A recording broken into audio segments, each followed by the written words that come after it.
नमस्कार मित्रांनो, microbiology in Marathi चॅनलमध्ये आपले स्वागत आहे. तर या व्हिडिओमध्ये आपण लिगॅंड बाइंडिंगमुळे डायमरायझेशन ऑफ रिसेप्टरमध्ये काय कॉज होतात, त्याच्यामुळे कोणकोणते जे काही सिग्नलिंग पाथवे आहेत ते रन होतात, ते आपण या व्हिडिओमध्ये पाहणार आहोत. आणि जे काही दोन मोनोमर असलेले जे काही रिसेप्टर आहेत त्याच्या सेल सरफेसवरती मोनोमर इनॅक्टिव्ह स्टेटमधले असते युनिट्स प्रेझेंट असतात. आणि ज्यावेळेस लिगॅंड बाइंड होतो तर मग त्याला अजून एक रिसेप्टर बाइंड करण्याची ॲबिलिटी किंवा अजून जे काही सिग्नलिंग पाथवे रन करण्याची ॲबिलिटी त्याच्यामध्ये जनरेट होत असते. त्यामुळेच हे जे काही लिगॅंड बाइंडिंग आहे त्याच्यामुळे डायमरायझेशन ऑफ रिसेप्टरमध्ये काय काय फरक येतात ते आपण या व्हिडिओमध्ये पाहणार आहोत. आणि कोणकोणते जे काही सिग्नलिंग पाथवे आहे ते रन व्हायला मदत होते ते सुद्धा आपण इन डिटेल या व्हिडिओमध्ये पाहणार आहोत. तर चला तुम्ही व्हिडिओ सुरुवात करूया. सर्वात प्रथम आपण याचं मेकॅनिझम पाहूयात. सगळ्यात पहिल्यांदा मोनोमरिक स्टेटमध्ये ते असतं, म्हणजे जे इनॅक्टिवेट स्टेटमध्ये आपल्याला पाहायला मिळतं. जे काही रिसेप्टर असतात त्याच्यावरती सिग्नल युनिट जे काही प्रेझेंट असतात त्याच्या सेल सरफेसवरती, त्यालाच आपण मोनोमर म्हणतो. दुसरं जे स्टेप आहे लिगॅंड बाइंडिंग, म्हणजे एखादा स्पेसिफिक सिग्नलिंग मॉलिक्यूल म्हणजे त्याला आपण लिगॅंड म्हणतो, तो जर एक्स्ट्रा सेल्युलर जे काही डोमेनचे जे काही रिसेप्टर आहे त्याला जर बाइंड झाला, त्याच्यामुळे जे काही कॉन्फॉर्मेशनल चेंज आहे त्या रिसेप्टरमधले ते इंड्यूस व्हायला आणि चेंजेस व्हायला चालू होतात. त्याच्यानंतर हे जे काही एक्सपोजर आहे डायमरायझेशनचं ते इंटरफेस इथे कॉज होतं. या कॉन्फॉर्मेशनल चेंजेसमुळे जे काही डायमरायझेशनचे जे काही इंटरफेस आहे ते रिसेप्टर रिजनला इंटरॅक्ट होण्यासाठी, म्हणजे जे काही अनादर रिसेप्टर मॉलिक्यूल आहे जिचं सिमिलर रिजन आहे, जो की आत्ता जो काही ॲक्टिवेट फॉर्ममध्ये असलेला जो काही रिसेप्टर आहे त्या दोघांचं जर सिमिलर रिजन असेल तर ते दोघं इंटरॅक्ट हे करू शकतात. त्यामुळे जे काही डायमरायझेशन एक्सपोजर आहे या चेंजेसमुळे घडून येतात.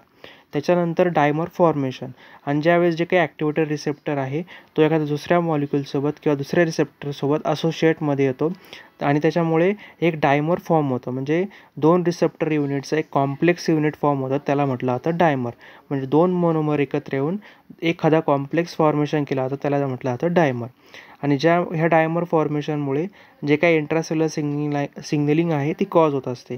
तर मग हे डायमरायझेशन ज्यावेळेस इव्हेंट ऑकर होतो ते काय घेऊन येतं, इंट्रासेल्युलर डोमेन जे काही दोन रिसेप्टर क्लोज प्रॉक्झिमेटली जे काही असलेले ते जे बाइंड होतात, इंटरॅक्ट होतात.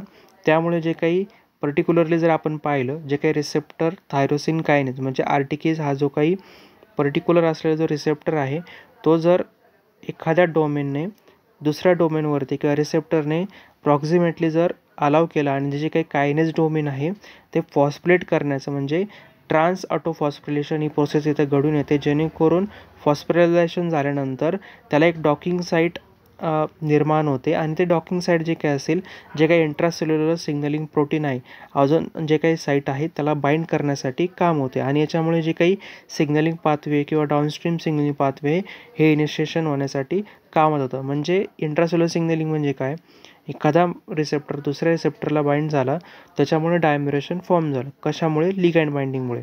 आणि हा जर रिसेप्टर दुसऱ्या एखाद्या रिसेप्टरला जर बाइंड झाला तो काय करेल, ज्या रिसेप्टरमधले जे काही रिसेप्टर टायरोसिन कायनेज आहे ज्याच्यामुळे जे काही फॉस्फोरिलेशन होण्याचे जे काही चान्सेस आहेत ते जास्त प्रमाणात आहेत, मग याच्यामुळे तो काय करेल, त्याला फॉस्फोरायझेशन साईट अवेलेबल करून देईल. आणि जे काही डॉकिंग साईट अवेलेबल करून दिल्यामुळे जे काही इंट्रासेल्युलर सिग्नलिंग प्रोटीन असतील त्याच्यामुळे जे काही सिग्नलिंग पाथवे आहे ते डाऊनस्ट्रीम सिग्नलिंग पाथवे इनिशिएशन होण्यासाठी आणि जे काही पुढचे जे सिग्नल पाथवे ते रन होण्यासाठी मदत होत असते. तर हे पूर्ण मेकॅनिझम आपल्याला जे काही लिगॅंड बाइंडिंग झाल्यानंतर जे काही डायमरायझेशन फॉर्म होतं आणि काही जे काही सिग्नलिंग पाथवे आहे त्याच्या म्हणजे जनरेट व्हायला आपल्याला पाहायला मिळतात. तर डायमरायझेशनच का बरं, याच्यामुळे काय काय फायदा होतो ते आता आपण पाहूयात. तर ॲक्टिव्ह मेकॅनिझम याच्यामुळे होतं, जे काही रिसेप्टर आहे कारण की त्यांना ॲक्टिवेट व्हायला, त्यांची प्रोसेस ही चालू व्हायला किंवा त्याचं फंक्शनिंग प्रॉपर व्हायला डायमरायझेशनचीही गरज असते. त्यामुळेच ते ॲक्टिवेशन होऊ शकतात आणि पुढे जे काही त्याचं डोमेन आहे ते इंट्रासेल्युलर सिग्नलिंग पास करण्यासाठी मदत होऊ शकतं.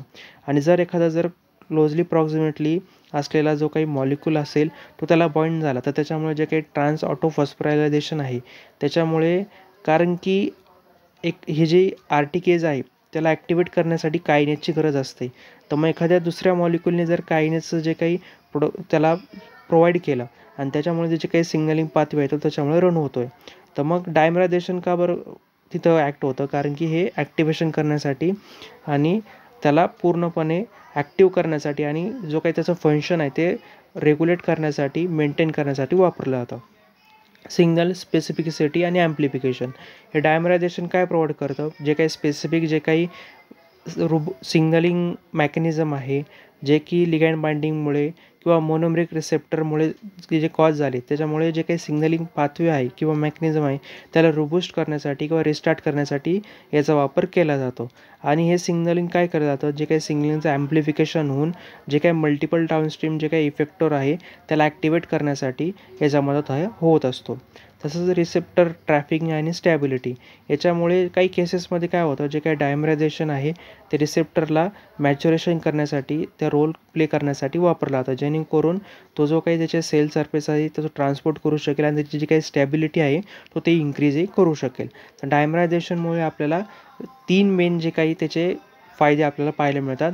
त्याच्यामुळे ते प्रॉपर ॲक्टिवेशन त्याचं होतं, जेणेकरून तो प्रॉपर फंक्शनिंग काम करू शकेल किंवा त्याचं जे काही ॲम्प्लिफिकेशन आहे जेणेकरून जे काही डाऊनस्ट्रीम इफेक्टर असेल ते किंवा सिग्नलिंग ॲम्प्लिफिकेशन आहे तर त्याच्यामध्ये होऊ शकतं. तसंच जे काही त्याची स्टॅबिलिटी आहे ती स्टेबल राहण्यासाठी किंवा त्याचं जे काही ट्रॅफिकिंग आहे ते किंवा त्याला मॅच्युरेशन करण्यासाठी सुद्धा याचा रोल डायमरायझेशनचा रोल आपल्याला पाहायला मिळतो. तर हे डायमरायझेशनचे फायदे आपल्याला पाहायला मिळतात. तर एक्झाम्पल जर विचार केला, जे काही आर्टिगेज आहे हे लार्ज नंबर ऑफ रिसेप्टर आपल्याला पाहायला मिळतात. त्याच्यामध्ये जो काही इपिडर्मल जे काही ग्रोथ फॅक्टर रिसेप्टर आहे तो जर म्हणजे याच्यामध्ये जो EGF आहे तो जर बाइंडिंग झाला तो त्यामुळे जो EGFR जे काही डायमरायझेशन आहे त्याला प्रमोट करण्याचं काम करतो.